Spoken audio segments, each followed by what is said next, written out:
وَمِمَّا رَزَقْنَاهُمْ يُنْفِقُونَ، اور جو کچھ ہم نے انہیں دیا ہے، جو رزق ہم نے انہیں عطا کیا ہے، اس میں سے وہ خرچ کرتے ہیں، ينفقون، دے دیتے ہیں۔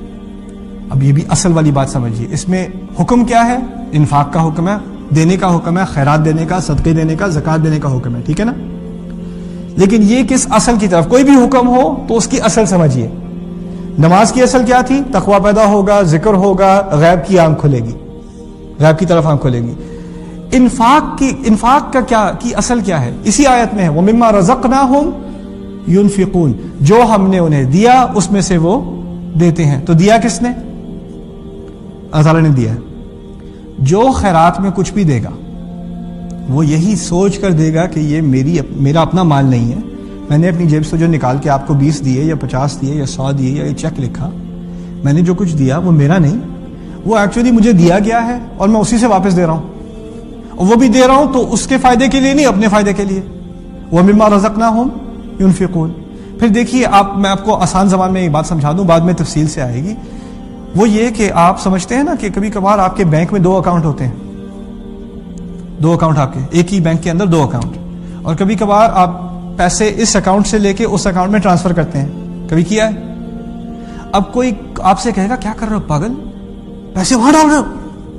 اب کیا بات کر رہے ہو، یہ بھی میرا اکاؤنٹ ہے اور وہ بھی میرا اکاؤنٹ ہے، میں نے کوئی ضائع نہیں کیے پیسے۔ اگر آپ کے ایک اکاؤنٹ سے دوسرے اکاؤنٹ میں پیسے گئے تو آپ کا نقصان ہوا کہ نہیں ہوا؟ نہیں ہوا نا، پاگل پن والی بات ہے، کہہ رہے ہو کہ میرا نقصان ہو گیا۔ اب دیکھیے، ایک اکاؤنٹ آپ کا دنیا میں ہے اور ایک اکاؤنٹ آپ کا آخرت میں ہے۔ جب آپ انفاق کرتے ہیں، جب آپ اللہ کی راہ میں خرچ کرتے ہیں، صدقہ دیتے ہیں، تو آپ نے کیا کیا ہے؟ آپ نے اپنے دنیا کے اکاؤنٹ سے لے کے اپنے آخرت کے اکاؤنٹ میں ڈپازٹ کر دیا، یہ کیا نا۔ اب آپ یہاں پر دنیا میں جب آپ ڈپازٹ کرتے ہیں، کوئی لانگ ٹرم انویسٹمنٹ اکاؤنٹ ہوتے ہیں آپ کے، جس میں سے آپ فوراً ڈپازٹ نہیں لے سکتے، وہ ریٹائرمنٹ اکاؤنٹ ہے، ریٹائرمنٹ اکاؤنٹ ہے، اور جس کو واقعی عقل ہو وہ تھوڑے تھوڑے کر کے ریٹائرمنٹ اکاؤنٹ میں اپنے پیسے ڈالتا رہتا ہے، کیونکہ اس کو اپنے مستقبل کی فکر ہے۔ بس دیکھیے، جس کو اپنے غیب کے مستقبل کی فکر ہے تو پھر وہ اپنے آخرت کے اکاؤنٹ میں ڈالتا رہے گا، اور اسی احساس سے ڈالتا رہے گا کہ یہ میرے رزق میں کوئی کمی نہیں ہوئی، جس نے مجھے دیا ہے وہی مجھے سمجھا رہا ہے کہ دیکھو میں نے تمہیں دنیا میں تو دے دیا، اب آخرت کے لیے بھی تیاری کر لو، اسی میں سے اپنی آخرت بھی بنا لو۔ وَمِمَّا رَزَقْنَاهُمْ يُنْفِقُونَ، یعنی اصل خیرات کی کیا ہے کہ میں نہیں خرچ کر رہا، میں اپنے لیے ہی خرچ کر رہا ہوں، میں کسی مسکین کے لیے خرچ نہیں کر رہا، میں کسی فقیر کے لیے خرچ نہیں کر رہا، جو مجھے کہتا ہے اللہ کا سوال ہے بابا، جو مجھ سے کہہ رہا ہے میں اس کے لیے میں اس پہ کوئی احسان نہیں کر رہا، میں نہ مسجد کی طرف کوئی فائدہ دے رہا ہوں، نہ مسجد کو میرا کوئی فائدہ ہوگا، نہ یتامہ کو میرا فائدہ ہوگا، ٹھیک ہے نا۔ کسی ادارے کو آپ نے دیے ہوں، کسی مدرسے کو دیے ہوں، کسی مسکین کو دیے ہوں، کسی فیملی ممبر کو دیے ہوں، اپنے کزن کو دے دیے پیسے، اس کو چاہیے تھے، کوئی قرضے میں پھنسا ہوا ہے، کوئی آپ کی فیملی میں ہے جس نے بعد میں توبہ کر لی، پہلے اسٹوڈنٹ لون لیے ہوئے تھے، اب ربا میں پھنسا ہوا ہے، اس کی آپ نے مدد کر دی، کوئی حرام بزنس میں تھا، بیچ نہیں سکتا اور اس کے پیسے نہیں، اب کرایہ دینے کو نہیں ہے، لیکن وہ بزنس پورا چھوڑ چکا، اس کی آپ نے مدد کر دی۔ آپ نے ایکچولی اس کی مدد نہیں کی، دین کی اصل کیا ہے؟ آپ نے اپنی مدد کی ہے، آپ نے اپنی مدد کی ہے۔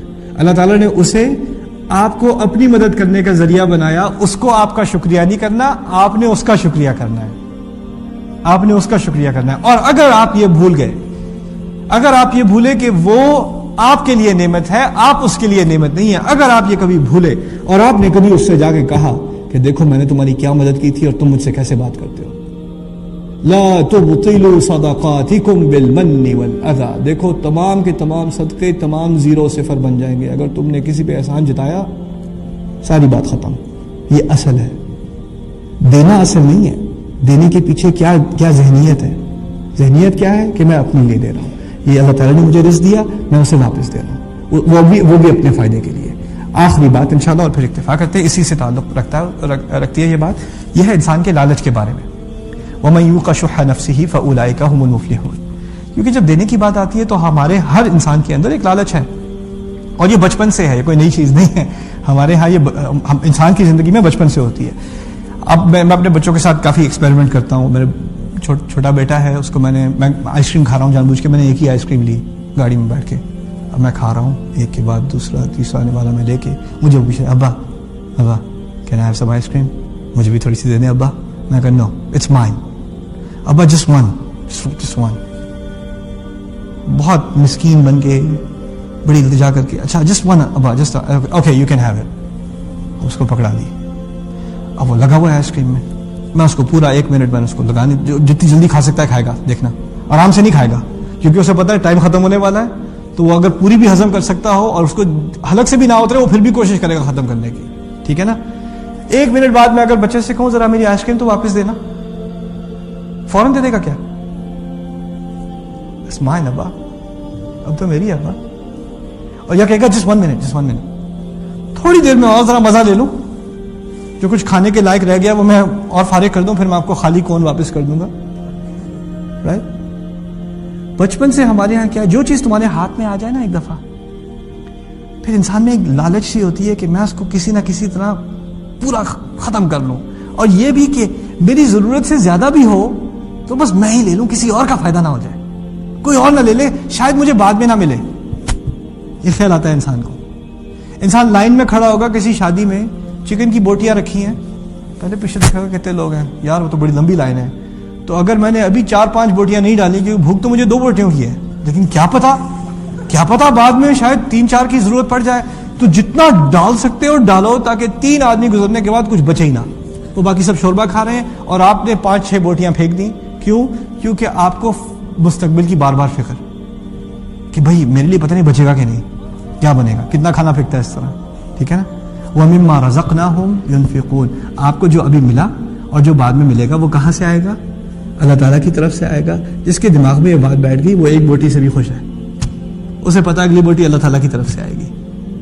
یعنی اس ایمان کا ظہور کسی شادی میں بھی ہو سکتا ہے, کسی بچے کے آئس کریم کھاتے ہوئے بھی ہو سکتا ہے, یہ صرف مسجد میں نہیں ہوگا, آپ کی زندگی میں یہ ذہنیت آ جائے گی, ایک سوچ آ جائے گی, ٹھیک ہے نا.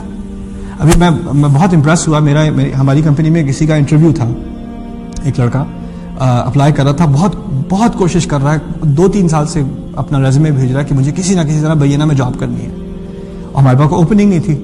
تو آخرکار اوپننگ اس کے لیے ہوئی, تو میں نے اس کو ہمارے پروڈکشن ڈائریکٹر سے اسے کہا کہ جا کے اسے کال کرے, اسے انٹرویو کرے, بات کرنے کا. فائنلی اب 3 سال بعد اسے پہلی دفعہ ہماری طرف سے کال آ رہی ہے, اور وہ کہتا ہے کہ میری زندگی کا خواب ہے کہ میں یہاں کام کروں, میں ڈیلس موو ہونا چاہتا ہوں, میں یہ کرنا چاہتا ہوں, وہ کرنا چاہتا ہوں. بڑا یعنی بہت ہی یعنی جذبات سے بھرا ہوا ای میل, معلوم ہوتا ہے رو رہا تھا جب لکھ رہا تھا ای میل. اسے اب کال کی ہے, 1 منٹ کال کو ہوا ہے, کہتا ہے دیکھیں ابھی 1 منٹ میں اقامت ہونے والی ہے, میں آپ سے بعد میں بات کروں گا. میں اتنا امپریس ہوا اس لڑکے سے. اگر آپ کو جاب انٹرویو ہو, آپ باہر کھڑے ہیں, اب بشر بھی باہر کھڑے ہیں, آپ کو جاب انٹرویو ہے, نماز شروع ہو گئی, آپ کے دماغ میں کیا کیا خیال آئیں گے؟